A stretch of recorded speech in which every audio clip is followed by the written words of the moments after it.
In this episode, we will take a closer look at the Hardwires mental matter, old-mindedness, and addiction. On a cold and miserable day in Cape Town, high up on a cliff overlooking the mother city, Vivian faces her fear of heights to share a dark topic, a hardwire called mental matters. Mental matters. It could be a primary hardwire, but it could also be a tertiary hardwire. Let's just first look what it means.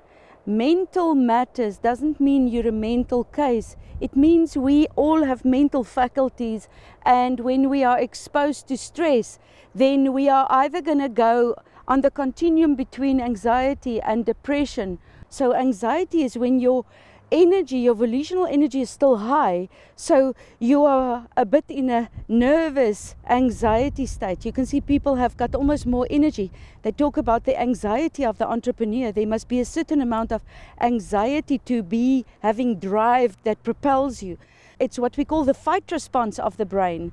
Then the other continuum of mental matters would be depression, and that is where your volitional energy is getting less and less and less, and then you have no drive. So the more you become depressed on the depression side of the mental matter scale, the more you lose volition.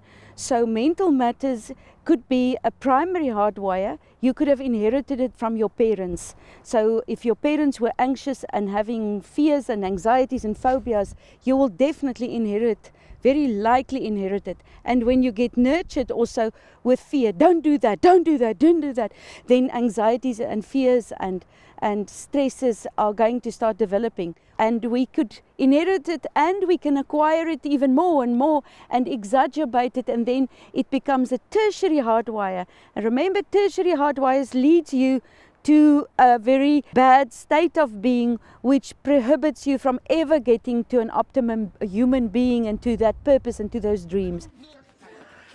Abuse is the biggest thing that causes more and more mental matters, so that your mental state is not stable anymore, and your anxieties and your fears and your depressions are just going up and down, causing all sorts of other conditions, bipolar, obsessive compulsive disorders, and then all the other ones, victim and bad attitude and vengeful, and also addictions could create mental disorders, and that then causes you to have it as a tertiary hardwire. So it could be primary or it could be tertiary.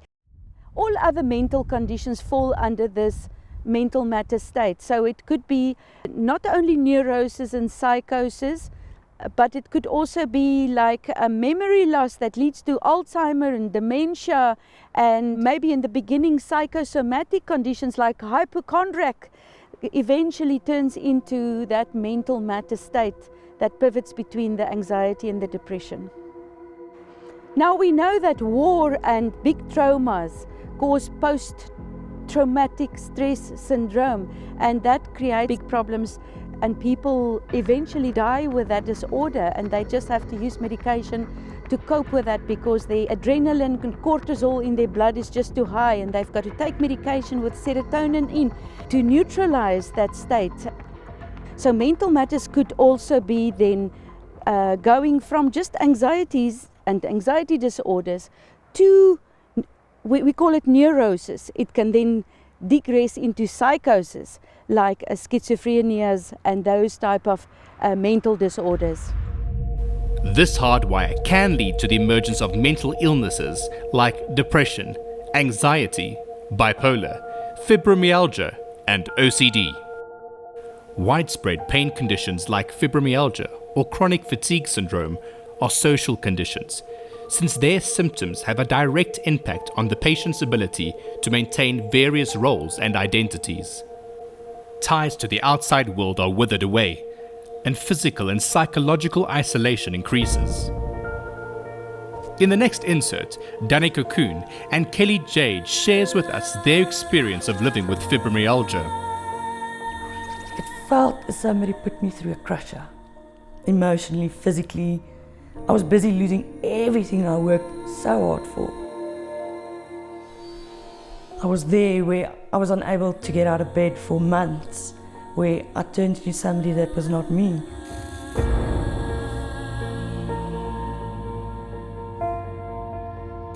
you do not have this disease, you do not understand. You cannot comprehend the pain that somebody's going through.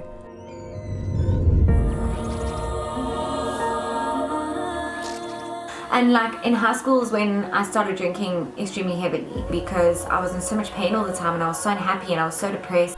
If your body sees as your body sees. And the cruelty of fibromyalgia is it's up and down. It comes in bouts and waves. You don't really know when it's going to really hit. Tomorrow I can have a beautiful day. The next day I can't walk. That causes severe depression. And you lose your self-worth completely.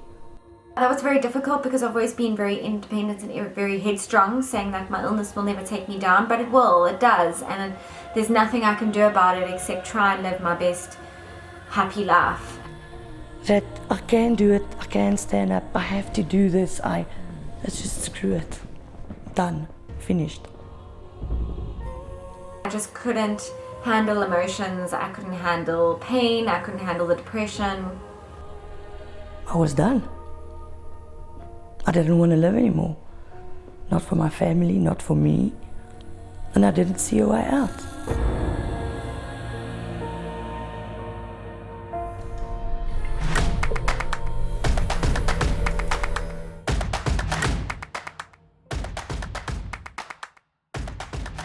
We're living in a virtual reality modern world where we don't know what is the truth anymore. We just see chaos everywhere.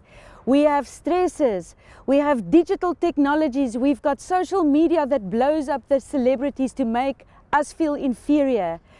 This is really affecting our sense of self and our feeling of we are okay and we are safe. So we lock us up in fancy little soft living homes because of our feeling of unsafe and not okay. How does this affect us in our lives? What is happening to us? If we have the ability to open up our head and open up our inside and our gut, we will see that actually since you were a child, you were exposed to so many stresses. Maybe you were abused, you were carrying those anxieties and those stresses in your body. And what happened inside the body? Adrenaline. Every time you get stress and strains, adrenaline secretes in your body. Because that is the natural reaction for the body to actually make you ready to jump over a fence.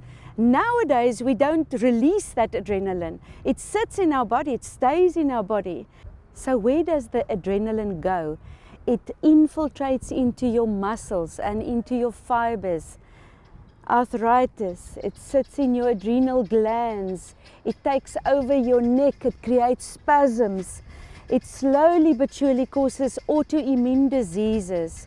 It puts you into a state where you are so fatigued and where you don't have longevity and you don't have vitality. And when we ask you, come, let's go jump in that cold swimming pool, then you'll have 5 million excuses why it's right for things to be wrong.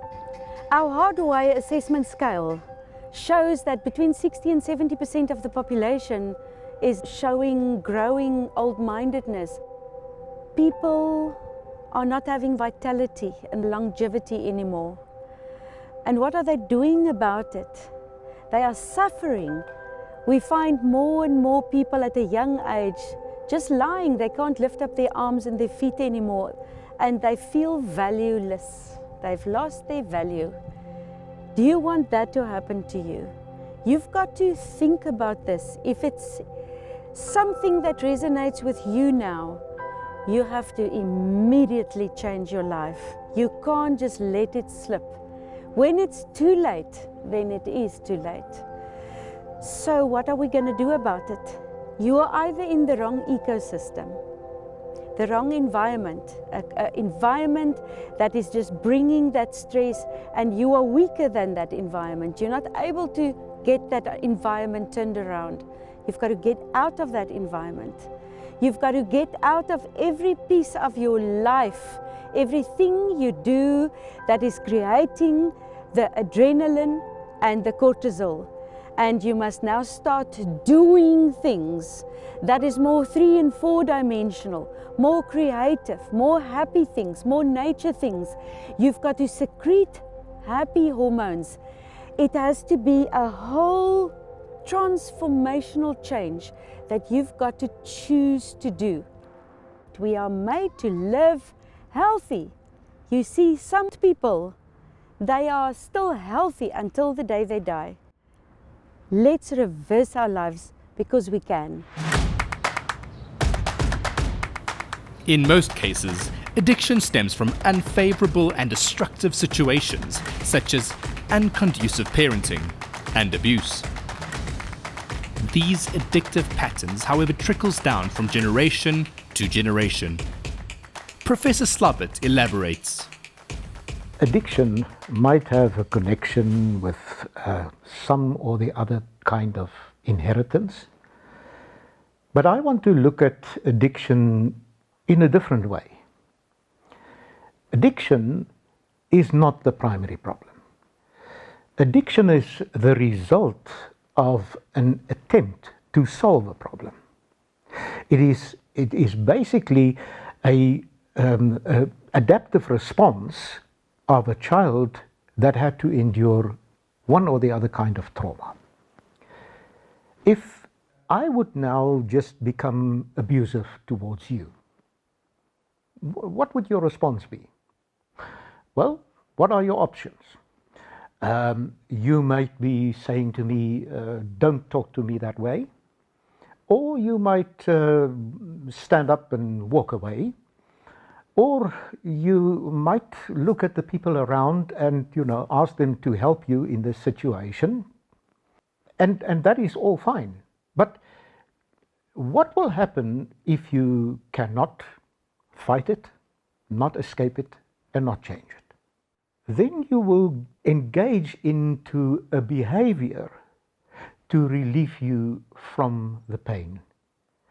And that behavior would be very likely the use of a substance or another kind of behavior like gambling, sex, eating, or whatever kind of behavior that gives you relief and perhaps joy, but relief from the pain. You will therefore crave this behavior in the short term, and in the longer term, it may carry negative consequences. But you later on do not worry about the negative consequences that might follow. But let's look at an infant.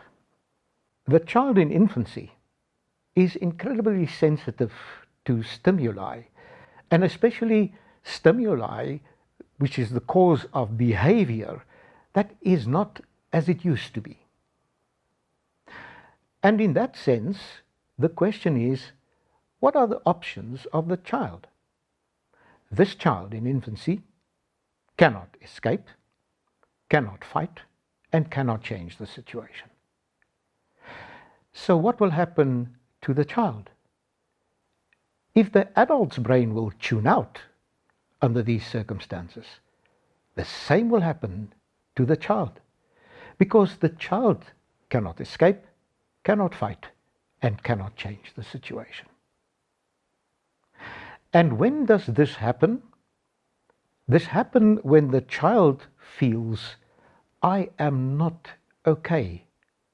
And it also happens at that particular point in time of the brain's development.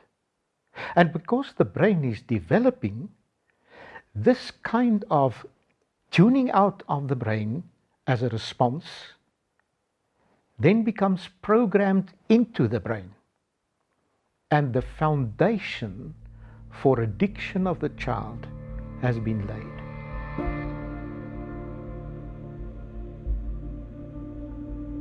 But we want the child to become addicted in a certain sense. Why and how?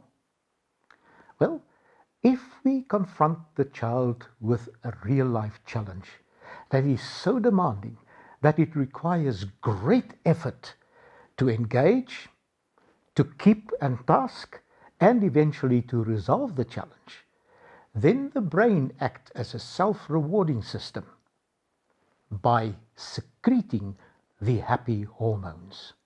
But the happy hormones are secreted in the exact amount that will not make the child addicted to it. But what it will do is that the happy hormones ignites the volition of the child. And volition is the foundational energy that the child needs to become addicted to resolve challenge after challenge after challenge. So tell me about your addictions. I've got 3 addictions, alcohol and drugs, which I've been clean for now a year and 3 months, but I'm still struggling with self-harm.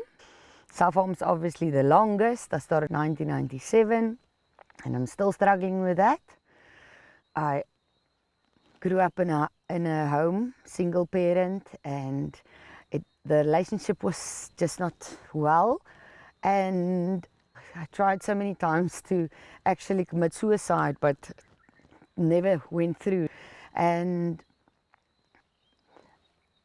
yeah, I just thought of a plan. What else can I do? Because at that stage there wasn't internet and whatever, and I just sat with a ruler and a lighter and I started lighting it up and hurting myself. And then later it became a blade, like those carpet knives, started cutting, and it really I felt like it helped. It numbed the pain, it escaped from the situation. And So how is it an addiction? What are you addicted to about it? like say I receive a nasty voice note, or someone's rude, or some bad news or whatever, then I'm like, okay, that just, I just must do it.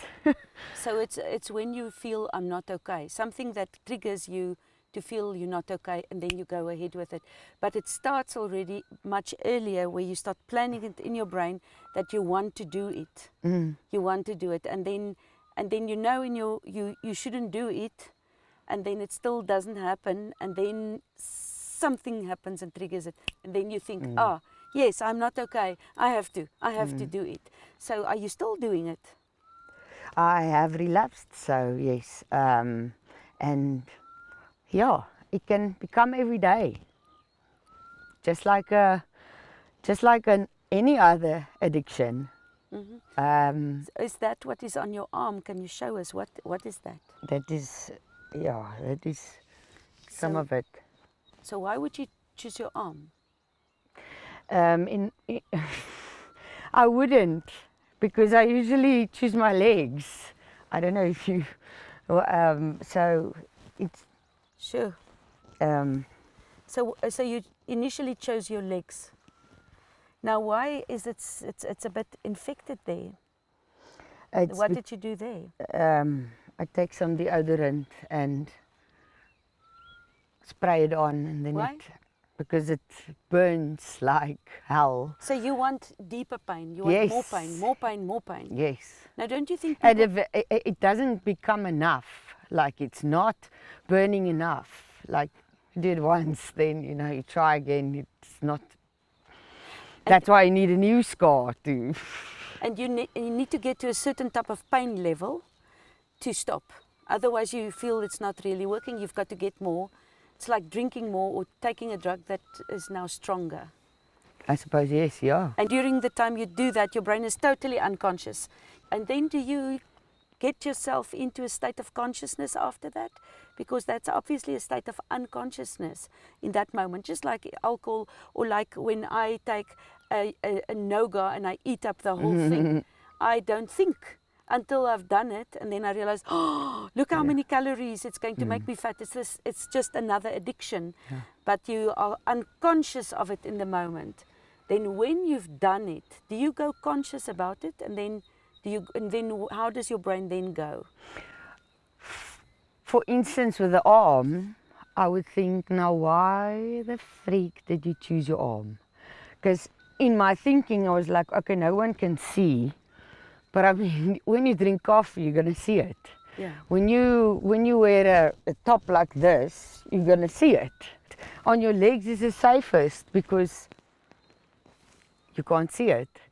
But there's just not space anymore. And the pain is not the same anymore because wound over wound. You can't feel it anymore. You don't have the same threshold. So you need new pain. New fresh wound, new pain. Yes. I've even, tried here, or here, it's different. But, and I also know sometimes where to go where it's not too bloody, but sometimes it's just the gemors. That's why the burning is a bit better, but then you have the infection problem. Once again, we can see the importance of installing the transformational principles of OI in our children.